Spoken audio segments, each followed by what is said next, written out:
Buenas tardes, licenciado. En esta ocasión voy a presentarle mi tema, lo que fue la historia en Roma. Una de las leyendas más antiguas nos dice que Rea Silvia mantuvo una relación amorosa con el dios Marte, del que nacieron dos gemelos, Rómulo y Remo. Pero el tío de Rea Silvia, el rey Amulio, se enfureció al escuchar esta noticia.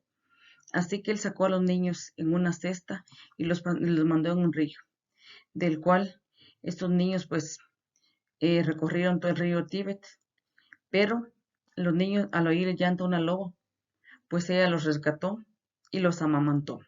Los hermanos crecieron y se vengaron matando a su tío rey Amulio, para regresar luego al lugar que le vio renacer. En aquel recodo del río, donde la fue estación caía, Rómulo y Remo fundaron Roma el 21 de abril del año 753 a.C.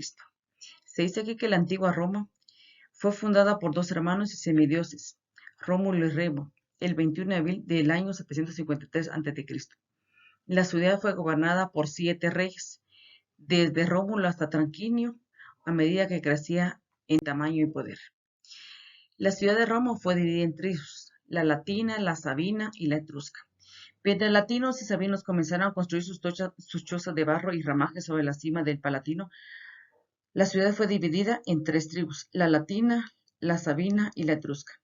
A cada tribu contribuían 10 curias o barrios, y cada una de estas curias la formaba un grupo de 10 clanes o gentes. Varias familias formaban una misma familia gens, y a la cabeza de cada familia estaba el paterfamilias, o sea, el jefe de la casa. Llegamos así a la base de la sociedad romana, que no era el individuo, sino la familia por extensión de su jefe. Los romanos profesaban una absoluta devoción por sus antepasados. Cuando la población aumentó, se hizo prescindible que alguien echase una mano al monarca, y se hizo prescindible que naciera el Senado. ¿Cuál era el Senado? Se dice que la organización general de Roma inició con el Senado. ¿Qué fue el Senado? Era un consejo de ancianos formado por los 100 paterfamilias más importantes, cuya misión era aconsejar al soberano. Se promovía también un ejército estable. Cada una de las 30 curias proporcionaba 100 infantes para armar el primer cuerpo militar de Roma, la legión, en un total de 3.300 hombres. Cuando los romanos antiguos hablaban del origen de su patria, lo hacían resaltando únicamente con los 4 primeros reyes: Rómulo, Numa Pompilio, Tulio y Anco Marcio. A los 3 posteriores los repudiaban por su origen etrusco. Sin embargo, fue con la llegada de la monarquía etrusca cuando la ciudad adquirió un carácter definitivo. La burguesía etrusca aumentaba sus arcas gracias a los negocios que el rey proporcionaba. Todo en Roma seguía eminentemente rural. Las guerras con los pueblos vecinos habían estimulado la industria, y en ese campo los etruscos no tenían rival. Llegados de todo Etruria, carpinteros, arquitectos, herreros y mercaderes inundaron todo. Nacía así el pleno, o sea, la plebe. ¿Qué fue la plebe?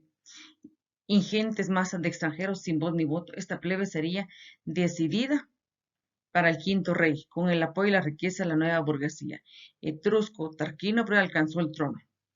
El nuevo monarca refundó la ciudad del estilo. Mandó construirse un palacio y rodeó sus actividades de pompa y de fasto. El reformista tirano con la plebe de su sucesor, Servio Tulio, llevó a cabo una gran reforma política y social que marcaría para siempre el ordenamiento romano.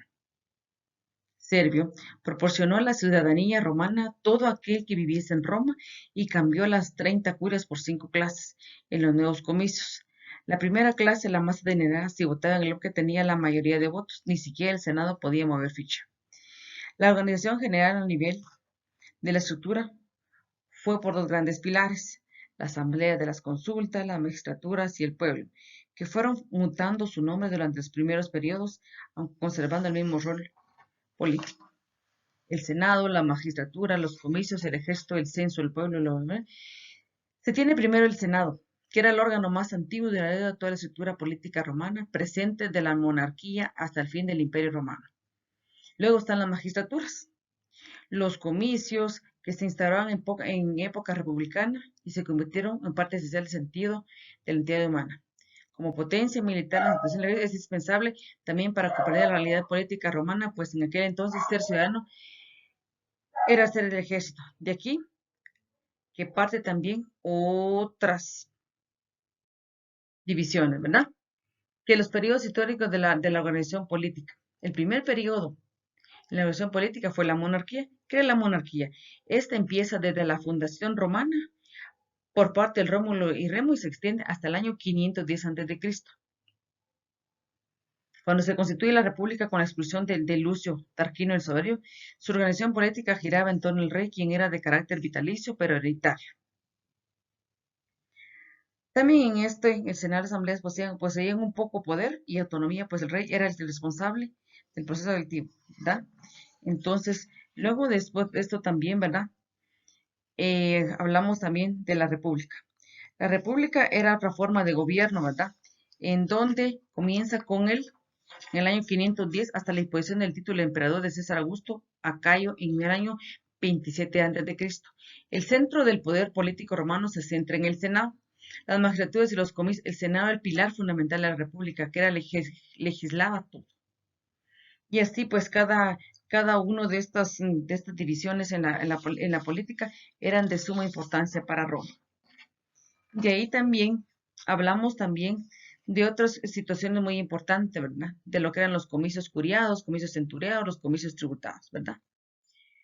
Algo también que no puede faltar en esto fue la división del Imperio Romano en oriental. En esto, pues, se refiere también a todo lo que es el emperador tenía una magistratura especial y su eh, generis, o sea, su generación, era creada para garantizar la estabilidad política del Estado como figura del emperador. Estos fueron los dos periodos más importantes de Roma, periodo oriental y el periodo occidental.